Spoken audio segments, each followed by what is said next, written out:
An epic high fantasy novel a number of times, and right now, Shio, where we're at is the dragon has just breathed fire on everybody, and the rest of the lobby was burnt to a crisp.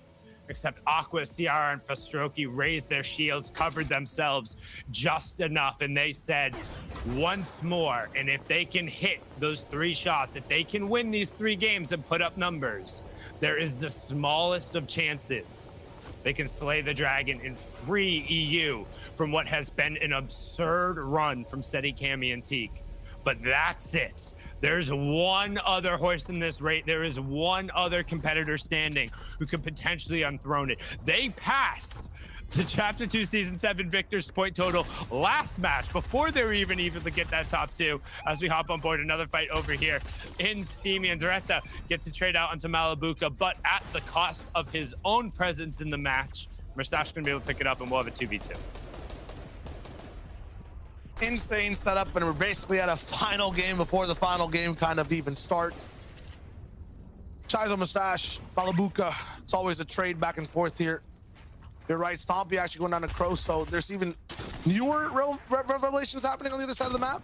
Different matchups you haven't even seen happen before. Still here on the back side of games. Now, when it comes to this fight, it'll go either which way. We'll let it simmer for a moment. Savage looks to be in a little bit of trouble. He's playing hopscotch kind of to land these shots. Shizo's low. They both basically have no match. One player on the shock of that. Our boon Savage. This was too big to fry. Unfortunate. Shizo had so much HP. He wins it out. That was close. That was real close. He ended up getting the side.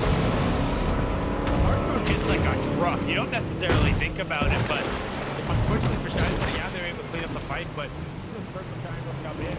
That's not going down, but he's going to try on the right hand potentially. Camp out on this.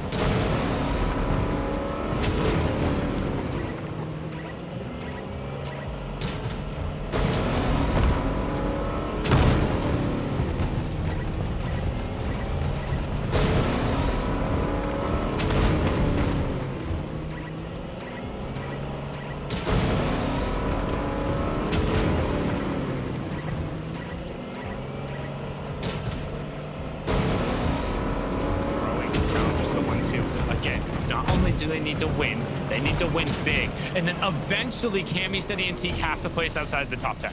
They have to. Everything has to line up, but this squad of Aqua, Sierra, Fastroki still need to get that VR. The trickiest thing about that is sometimes, I mean, now it's the ultimate win condition, right? And sometimes they kind of overthrow for it. You see them go down in that 8th zone, really fighting for height and pushing things. At the same time, too, for Aqua specifically over here, he is no stranger to this exact circumstance. I vividly remember this all the way in Season X for Aqua when he went through and won it over. The first 3 games didn't look too hot. There was no chance for them to really come back. They switched up the strategy entirely in terms of off-spawn to be able to make the later games. Had a very consistent running in those 3, and then ended up taking things the whole way home in that season. So, I mean, when it comes to the back 3 games of the day, 4, 5, 6, 10, 11, 12 for the 2-day format, it is Aqua's strong suit. The thing is, though, it's not an issue off spawn. It's not an issue with the team they're dealing with on height. They're basically boxing against their own shadow, against the ghost, someone they can't hit, and they need to win and knock them out. And having to press for that late round knockout is so hard. You're exhausted the entire time. You've already been battling your own, right? Like, that's what you don't think of when you go into one of those fighting situations, whether it's MMA, boxing, any of those, when you're down in point, right? You've been losing the entire time. You're mentally, probably emotionally, where you're just like, okay, if I can put all of that behind me and just be better for the moment it matters, but not only be better, but be better enough to put it all away. That takes heart, it takes the right set of circumstances, and it takes just constantly pressing forward with it. Because yes, you have to be lucky, but you also have to be good enough to seize the opportunity that luck presents. And that's true with everything in life. Whether it's Fortnite, your career, whether you're playing in a sports league, it does not matter. If the opportunity presents itself and you're not prepared to be able to seize it, then it doesn't matter that you got the opportunity. And the chance that opportunity is coming early, so much earlier. For Aqua side, for a lot of these teams to start climbing it up. Everyone is at an accelerated pace here today. I mean, last season it was neck and neck with the last game up to 296 points. Every team right now had about 30 or 40 less points overall by the halfway point of day 2. Everyone's playing so well. The teams are starting to accelerate for a lot of different teams. If you want to hit that top 10 threshold at the end, you really have to activate now like you would towards the end of the competition. Every secret strat you have might have to come out to play. Scramble Fire, Flowis, I mean, we've kind of seen the desperation for the big strats for them come out a little bit here and there. They've bitten off more than they can chew a couple of times. They're trying their best to keep things situated. It's working so far. They're in 3rd, but to really keep that spot and boost up, they have to stay consistent. Yeah, but again, we need to set the stage where the fact that because Seti, Cammy, and Teak are 70 points up on Aqua and Co. Aqua and Co are 70 points up on everyone else. Like, in any other circumstance, any other leaderboard, we'd be talking about how Aqua and them could have been winning the FNCS right now. At the fact that Seti and Industry weren't playing so absurdly well. So yes, we have the 2-horse race at the top, and that may or may not basically get decided this game if they're first and second going through, right? Like, we could have that resolution happen now. But then what happens in the denouement? Let's go back. We're the epic high fantasy novel. Let's say that the dragon ends up finally stomping out the hero, right? And he lords over his rest of his keep.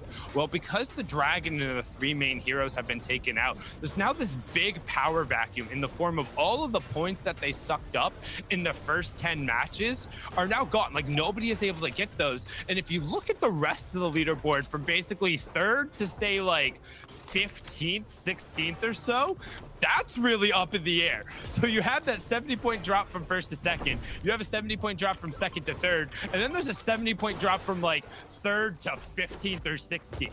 So any of those teams can really make a play. As we get the quick stat on the left-hand side, Loki has more eliminations going through. So the individual performance by himself, I mean, brilliant for the French player, really showing up on the day and keeping his team in it, pushing into that double-digit elimination mark with 10.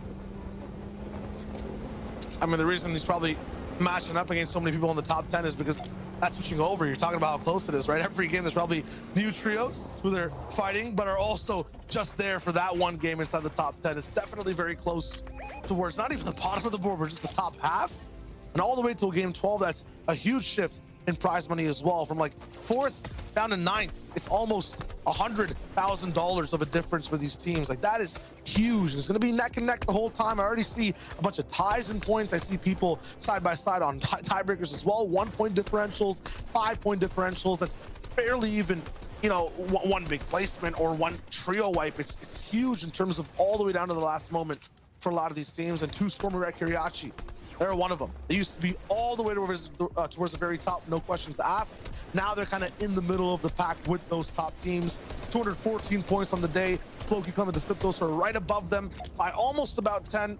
And then they're going to be up against Mustache at a lead as well of about 10 points with that team. And this is the team right on screen. Good job, Observers. Let's go. In the Storm, taking their time all the way over at what looks to be Dirty Dock. Sometimes it is confusing. You know, when the purple hues are there, it kind of looks like Sludgy Swamp on certain angles, but they'll roll in 6th place, 100 points on the day. It looks good. Tayson actually going down to Deoxy, so Spanish strength does not stop across the map. Reason will clap back, and Skype is part of the situation too. Tidy's there too. Can we see that fight? Seems like a 4-way trio fight going on somewhere across the map. Finyayan's also involved. What is going on?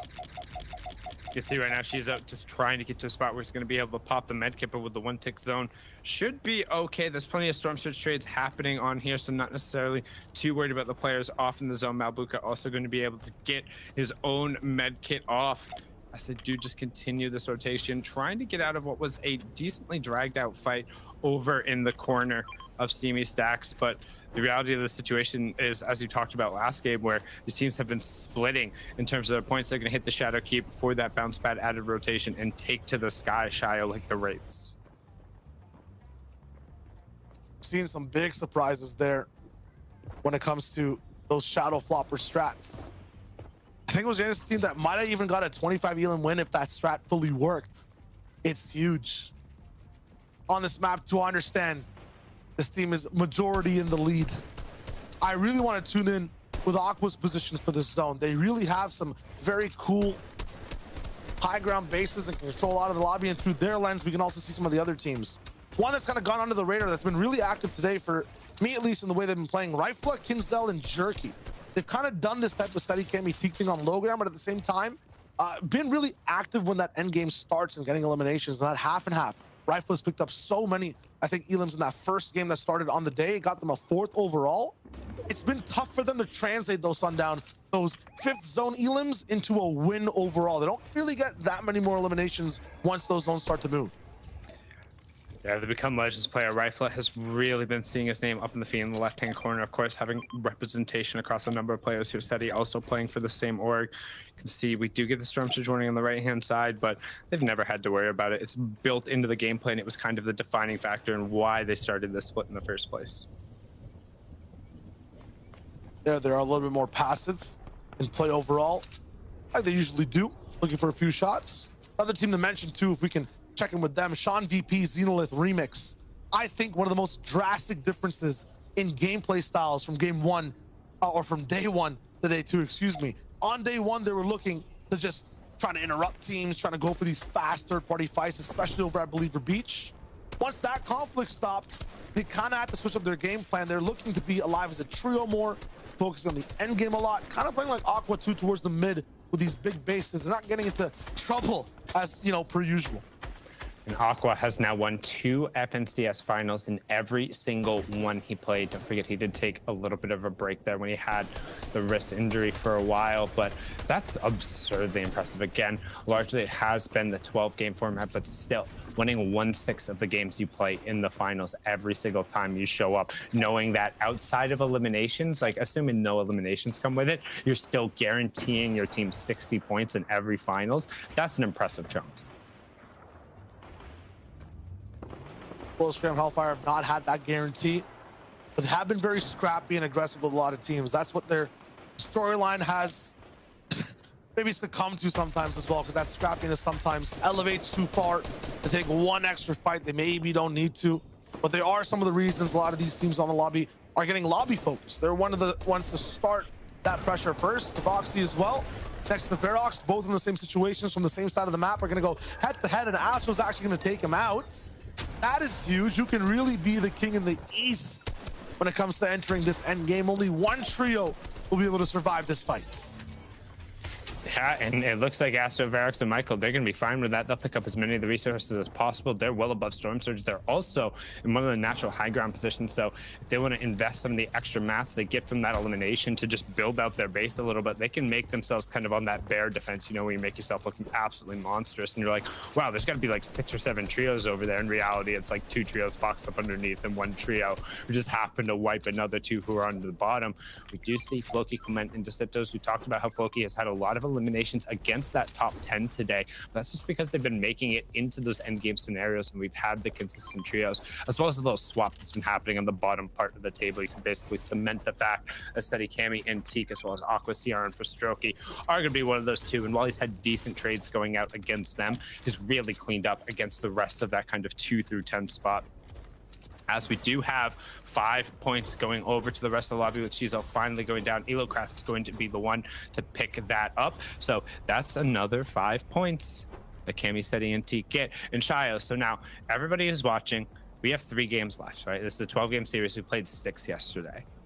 Steady, Cammy, and Teak, if they make it into this end game, and Aqua and CRR don't win the game handily, that's it. It's over. All they have to do is make it there. Anywhere near kind of the top 5, top 10-ish. If Aqua, CRR, and Frostroki go down without winning the game, that's it. It's over. Because they'll be opening up into a 80+ a gap going into the last game. So we could have that final moment coming up here in a little bit. These little moments, the little pressures that end up happening could crown an FNCS champion here. Look at the pattern for Steady, Cammy, Teak on the day. Might give us a little bit of an insight to where they placed in this game. Started it off rough. I think they fell off Sundown. 8th place, 5 elims. What is this? What a terrible game, right? But we saw that game, right? That was their worst game since the 7th and the 1st, and they were very lucky to have gotten that. That could have also been a 13th, 14th place performance. Steady went down just on the opposite side of 2 other solos getting picked up, but he's done that a number of times, and if you're going to win an FNCS, those things have to happen, and just things like that too. That's going to be potentially another 2 points being picked up as Trippin decides, you know what, no, I'm going to keep my whip here in the 3rd zone with a bunch of teams already posted up, because again, they're on the southern part of the zone, but because they rotated early and because of the change in geography, instead they took one of these natural high grounds. So yes, they're only 1 layer off of the floor, but they have great lines of sight again. I just witnessed Cammy aiding a bit of kidnapping right there. That was actually insane how fast Harpoon came out. Goodbye, Tripper. Barely got to see you. I don't think any security cams caught that footage either. Will not be able to do anything about it. This team's going to be so far away to try to help. And then past that game as well, right? The 8th one where Steady had a few issues. I mean, it's just been so bad. A second with 5 elims and then another second with 11. There's no chance to get another second, right? It's just been terrible. They can't even win a game. Who is this team?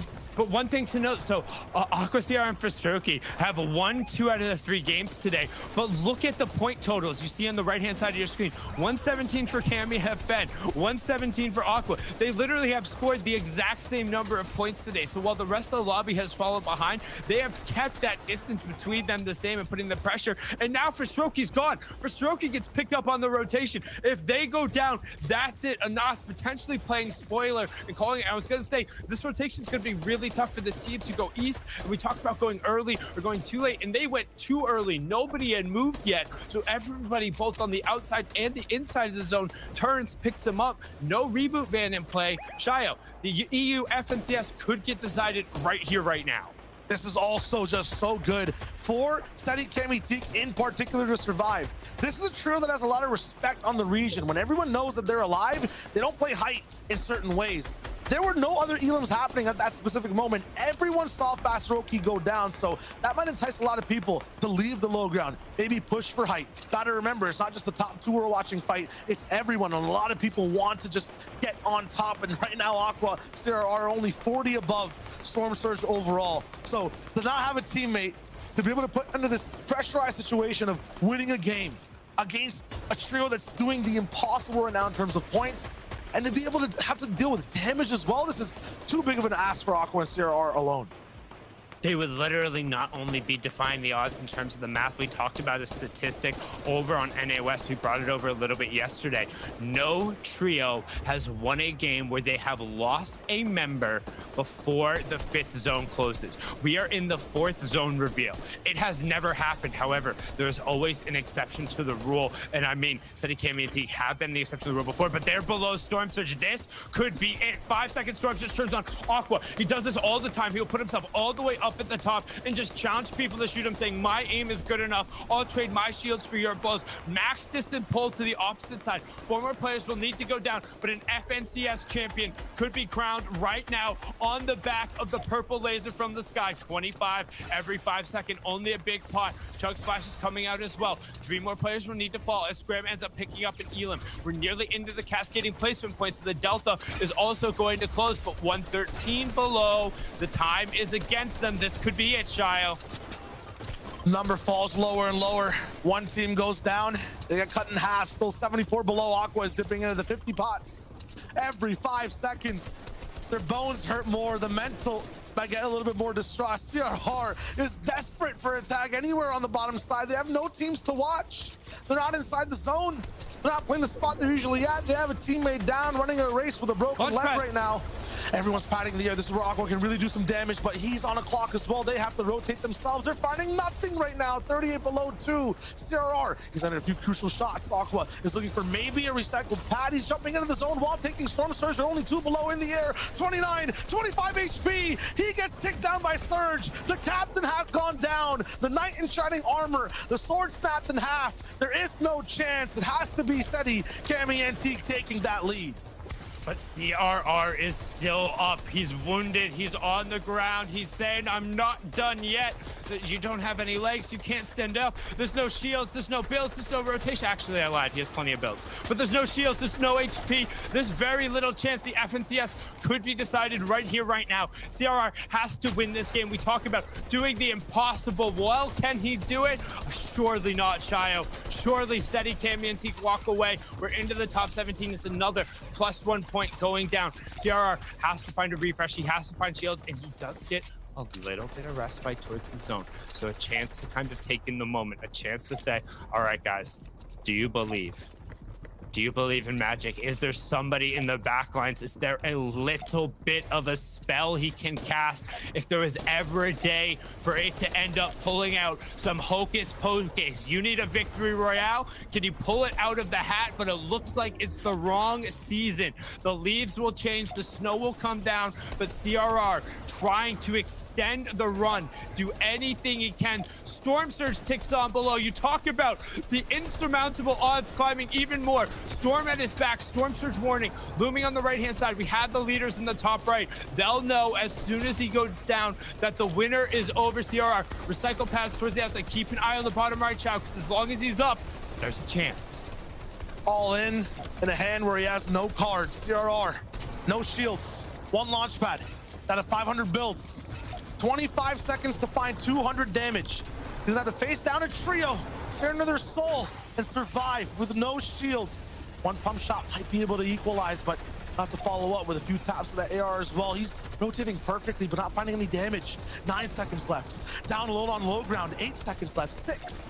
Down to 4. 3. 2 seconds. CRR finds someone. Break into a box. Do something. 35 HP. Is going to start to tick through. 354 damage below. It is done.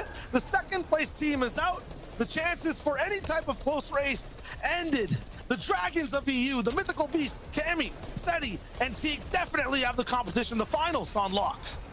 They let out a roar, and they want to do it by continuing, not placing outside, let alone the top 10. It hasn't been outside the top 8. As I say that, Seti ends up eating a big shot, but they're just protecting their horde at this point. They'll walk away with all of the spoils, the Axe of Champions, the 100 grand per player, and everything else that comes with it. The notoriety, the Twitter post that said first day 1, first day 2, first the entire time.